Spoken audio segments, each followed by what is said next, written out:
ನಮಸ್ತೆ ಮಕ್ಕಳೇ, ಹೇಗಿದ್ದೀರಾ? ಈಗ ನಾನು ನಿಮಗೆ ಎಷ್ಟು ರಾಶಿಗಳಿದೆ ಅಂತ ಕೇಳ್ತಾ ಇದ್ದೀನಿ. ಎಷ್ಟು ರಾಶಿಗಳಿದೆ?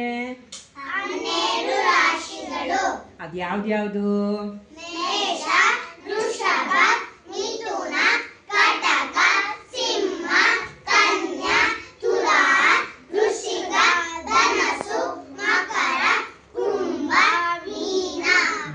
ಜಾಂಡ್ರು, ನಿಮಗೆ ನಕ್ಷತ್ರಗಳು ಎಷ್ಟಿದೆ ಅಂತ ಗೊತ್ತಿದೆ ಅಲ್ವಾ? ಹಾಗೇನೆ ಎಷ್ಟಿದೆ ನಕ್ಷತ್ರಗಳು? 27 ನಕ್ಷತ್ರಗಳು. ಅದು ಯಾವ್ಯಾವುದು?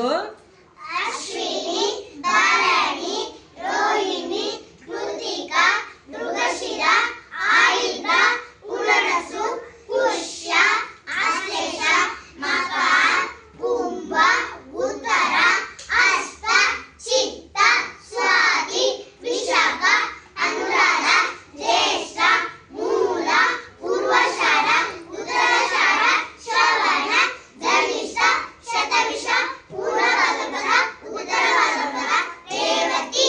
ಜಾಣ್ ಮಕ್ಕಳುಗಳು ಎಷ್ಟು ಚೆನ್ನಾಗಿ ಹೇಳಿದ್ರಿ ಅಲ್ವಾ? ತುಂಬ ಚೆನ್ನಾಗಿ ಹೇಳಿದ್ರಿ ಮಕ್ಕಳು. ಧನ್ಯವಾದಗಳು. ಧನ್ಯವಾದ.